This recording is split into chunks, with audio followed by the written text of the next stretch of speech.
Prestazione stratosferica, fanno benissimo i tifosi a esultare così.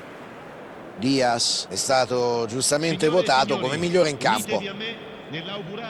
Cosa pensi di quello che abbiamo visto in campo, Luca? Hanno giocato bene, scegliendo di attaccare e sfondare soprattutto per vie centrali e grazie alla qualità di questo gioco offensivo sono riusciti a ottenere una vittoria meritatissima. Solo pochi secondi ancora di collegamento. Grazie Luca per il tuo prezioso contributo. Un onore per me. Saluto e ringrazio il pubblico da casa.